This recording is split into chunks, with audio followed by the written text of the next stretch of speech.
I'm a PhD student at the University of Padova in Italy, and I work in a neuroscience research group composed by clinicians, one psychologist, and one mathematician that happens to be me. Okay, I will give a first introduction to what is neuroimaging. I would give you an idea of common used algorithms and pipelines, and then I will talk about two particular algorithms and how to make them faster. Computing biomarkers from neuroimaging sources can be time-consuming. There is an increasing number of images and that can be available from a single patient. For instance, let's consider a sample study with 3D MRI images, 2D, two-dimensional, and one dynamic brain PET, which is the greatest part. Okay, if we take only 50 patients, this will occupy more than 2 terabytes of disk space. So we need to improve the speed of our algorithm without a loss of accuracy whenever it's possible. In research, the accuracy is always as the maximum as possible. So we need to improve the speed without sacrificing the accuracy. Just a question for the audience, how much of you work with images? Nobody? Some of you. And how many of you work with biological data? A couple. Okay. So who works with biological data knows that 50 subject is the minimum actually to obtain a reliable result. For biological data is very blurry, is very noisy. Okay. That wasn't my first slide, actually. Sorry about that. Okay, we'll talk about some common use algorithms. Let's begin with registration. Suppose you have two images, say MRI. The red one is in overlay, and we want to align one to another. Registration algorithm, that's what they do. They align two images. I will talk about this in detail later. Okay, in PET, this is used for correction of movement. Say you have a time series of images and the patient is alive, so can't help but moving a little bit, only for breathing. So if you see the image at left, okay, you can see that the sum of each voxels is not so defined. After the correction, you can see more clearly all the boundaries of the images. So that means that we've done a good job. Sorry, I jumped some slides of introduction.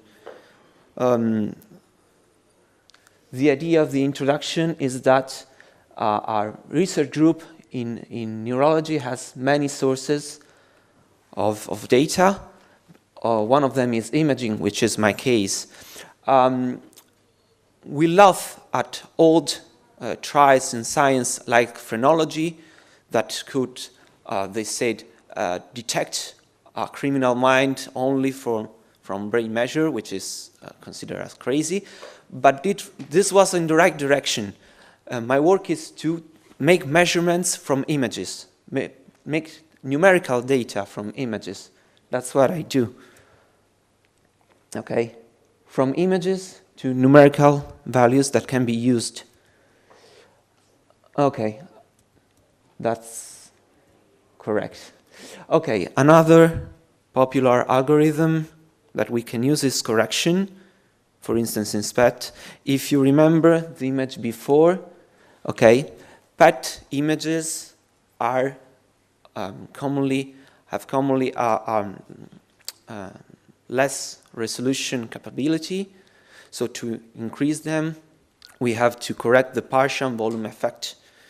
So for instance, we take a segmentation, I will talk later about this, of the brain, for instance, from an aligned MRI image, okay, and applied the algorithm of partial volume correction and obtained this image, which is morally, okay, this is how a PET could be if it has the same resolution as MRI. Other algorithms I will talk about is segmentation. It means making another image of the same size of the original one, in which we have recognizes each volume of interest. For instance, in this image, the red one, which could correspond, say, to value 1, is the white matter of the brain. And the yellow one is the gray matter, which has 2. So it's basically another image with same dimension, but with fixed values, one for area. This is useful because only for a segmentation you can have some numerical data. Say that I want to retrieve the mean value from PET, from a linear PET to a segmentation. I have a segmentation, so I take all the white matter voxels in PET, and I take the average of them. And that's our numerical data. It's easy. And there are also other kind of measures that I can do. For instance, a very popular biomarker in neuroimaging is the measurement of the cortical thickness, which is how thick the external gray matter is. This is very important because it goes down with normal aging, but with several, for instance, multiple sclerosis or dementia or Alzheimer's disease, you can prove that cortical thickness decreases faster than normal controls. Another good important thing to keep in mind is how to put all the algorithms together in a pipeline that are sure to have the lowest level of bias that is possible to obtain. I won't explain that in particular, but the meaning of this slide is simply put all the algorithms together to get to the final result. Okay, too much spoiler. Okay, let's talk about image registration. Suppose that you have 2 images of your face in 2 different moments, and you have printed in a semi-transparent paper. So what do you do to put them there in the same place, to the space? Okay, first of all, you can move it like that. Okay. Second, okay, no, it doesn't coincide. Let's move it like that or like that. Third one, you can wrap up a little bit another image. And that's what we do actually in image registration in medicine. There are different levels, different kinds of registration you can apply. You have an input image, which is the red one, and a target image, which is the other one. And your objective is to align them one to another. So what we are doing, don't be scared about the math. Maybe some slide will be obscure to you, but everything will be all right at the end. Suppose you have an image which is basically a function from R to the third, from the 3-dimensional space to the 1-dimensional space, and another image which is R. We're looking for a function from the 3-dimensional to the 3-dimensional space so that the distance from a given distance from images of A, E, of F, and R is minimal. So we're looking for the minimal of the distance. So we're applying basically an iterative algorithm. Okay, let's think about the different translation that we can do. For instance, linear transformations, you can translate the image simply, or also rotate it, okay?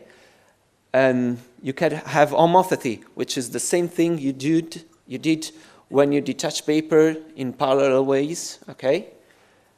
Similitude, which is the same thing of inclining a bit, and affinity, which is simply a linear transformation, any linear transformation with non-zero determinant. So you can go back to the original one. This means that simply you're not doing something crazy like this. Okay, I can't go back from an image like that. Okay, as I said, transformation is an iterative algorithm.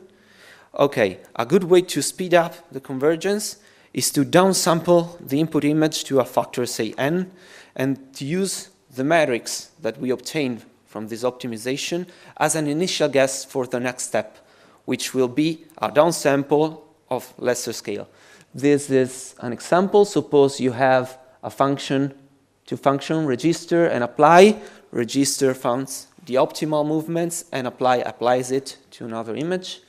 Okay, E is the input and R the reference. Okay, we downscale of say 4, 3, 2, 1 voxels. Okay. We found out a guess, which will be used as initial guess for the next step, which is 3. Downscale of factor 1 means the original image. Okay.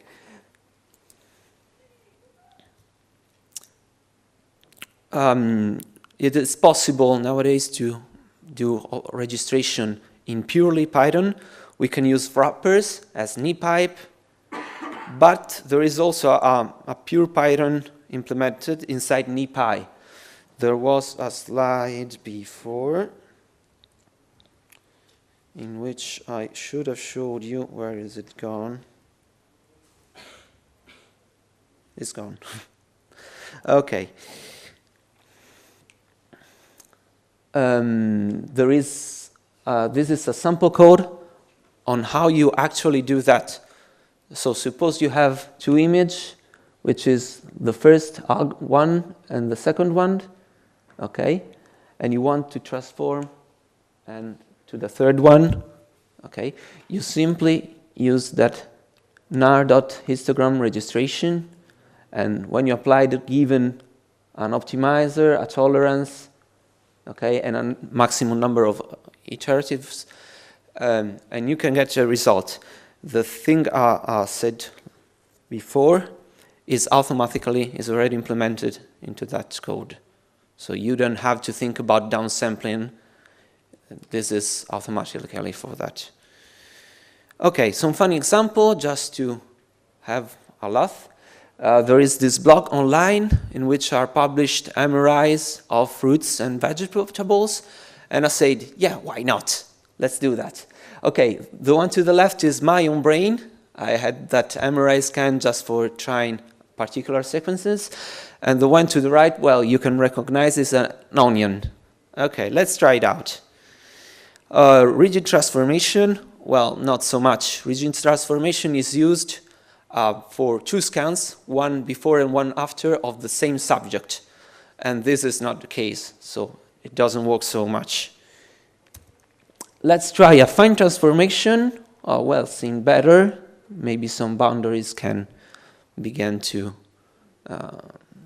be similar. But the very most surprising is the non-linear registration, which apparently happens to have transformed our onion into a brainy-like image. I will show you. This is funny. Okay. This is my own brain, okay? This is a 3D image. Everything I said before is on 3D image. You can also rotate, okay, the 3D projection. Okay, and this is the onion. Let's see the onion. Okay.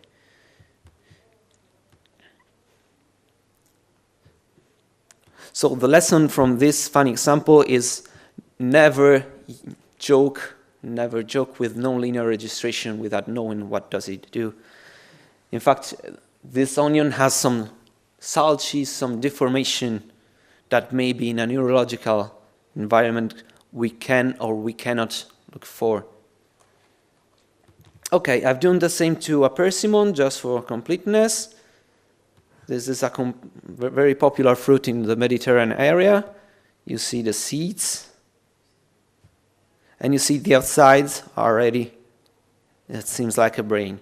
I also tried to do automatical segmentation to this image, but with not great success, and that's encouraging because it recognizes, most algorithms can recognize actually what is a brain or not, more or less. Okay.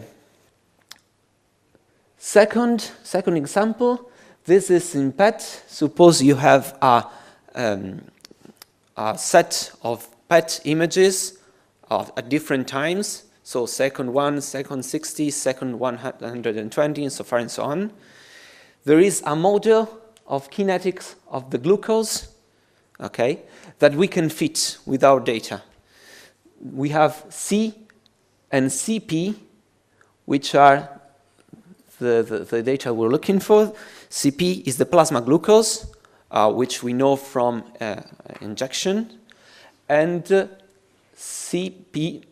and this measure C, okay, is a mix of the three measures, okay, which is plasma, free and bounded tracer. The tracer acts like glucose, so if we know the patterns of glucose of the tracer, we know how glucose behaves.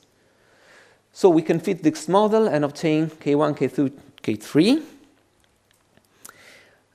But there is a faster model, a faster method, which has been proposed by Patlak, is very popular. And you can get K, which is this one, simply, okay, by linear fit. If you can't recognize that, I will help you out. This is a linear model. We're looking for K and VB. Okay, so this is a simple linear model. Okay, suppose to have to fit linear models from each voxel in an image. Say, for instance, 128 times 128 times 128 image, which is not the largest image I work in. Okay, yes, it's easy. Okay, there is a stat-lin regress in Python, okay, in SciPy. Oh, it's easy. I can simply apply it to each voxel. Okay, if you do that, you're going to have a really bad time because you're performing 10 to the 6th linear regression, which will take up to half an hour per subject, which is too much. So we can exploit the closed form of linear regression. Okay, the equation I've read before is that one where x is a vector, x is a vector of our axis, and 1 is simply 1, 1, 1, 1, the vector unitary. Okay, normal equation for that equation are that ones. Okay, so it's a 2x2 system that we can solve manually. We have the solution in closed form. So this is for a matrix. We can apply also if instead of vectors we have matrices, because these are simply all matrices operation of the values over time. So this will speed up incredibly the algorithm, as these are all matrix multiplications at most. The most computable demanding are matrix multiplication, and these are implemented in parallel in NumPy, so you have to do no more than this. Okay, that was before. I had a 4 cycle, which was very, very huge, a very, very huge number of operations. Now I simply collected the data, okay, and then applied once for all the voxels our solution. Okay, so this is the resulting image. It's simply a map in which in each voxel This is the absolute metabolic glucose rate that I was looking for. Okay, so we have two take-home messages for any of you that work in different environment that imaging or biological data. The first one is make things as parallel as you can, and if you can do some computation of your own on pencil and paper, just do it. It could save much more time to the machine than you can imagine.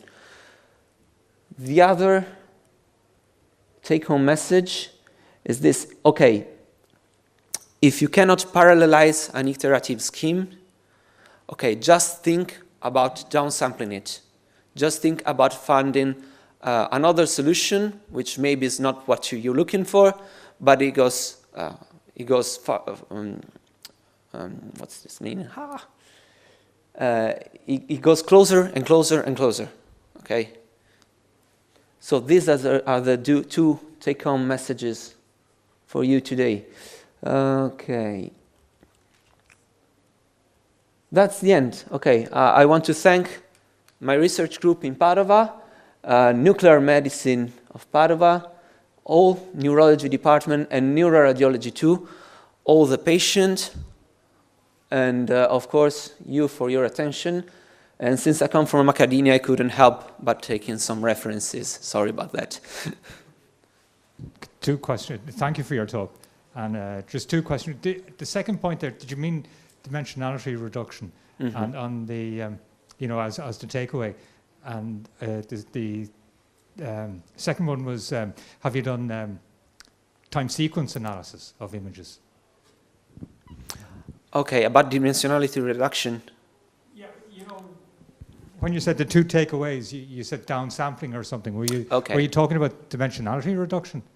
Yep, exactly. Yeah, and just have you gone through a time sequence of images? Okay, it can be seen as a time sequence images, but this commonly applies for static images. Okay, so I have two static images to align one to another. A faster way to do that is downsample to reduce both and to find the movement. So use that movement as initial guess, okay? And so I have to find a movement for a downsampled by a smaller factor, and so far and so on till I come to the initial image, and all I have to do is only some adjustment from the previous step. So that was the idea beyond that. Any other questions? Thank you very much for your talk. It was very good. I have some background in working with images, doing registration between images, much simpler than yours. And what we did to speed it up was just to sample small areas, say maybe 5 areas, align those areas, and then you'll be able to use that to kind of do the whole image. Is there any benefit at all in biological images in doing that? Okay, maybe you did that because you were interested only in that particular part of the images? No, we had to align the entire image, but if you take, say, 5 samples, you can find your translational, rotational, magnification errors and your error. So by looking at root mean square error, you know whether you've made a good match or a bad match, and you can keep going. Or okay, I do not have in mind why this could not be applied to this case actually. So why not? Okay, thank you.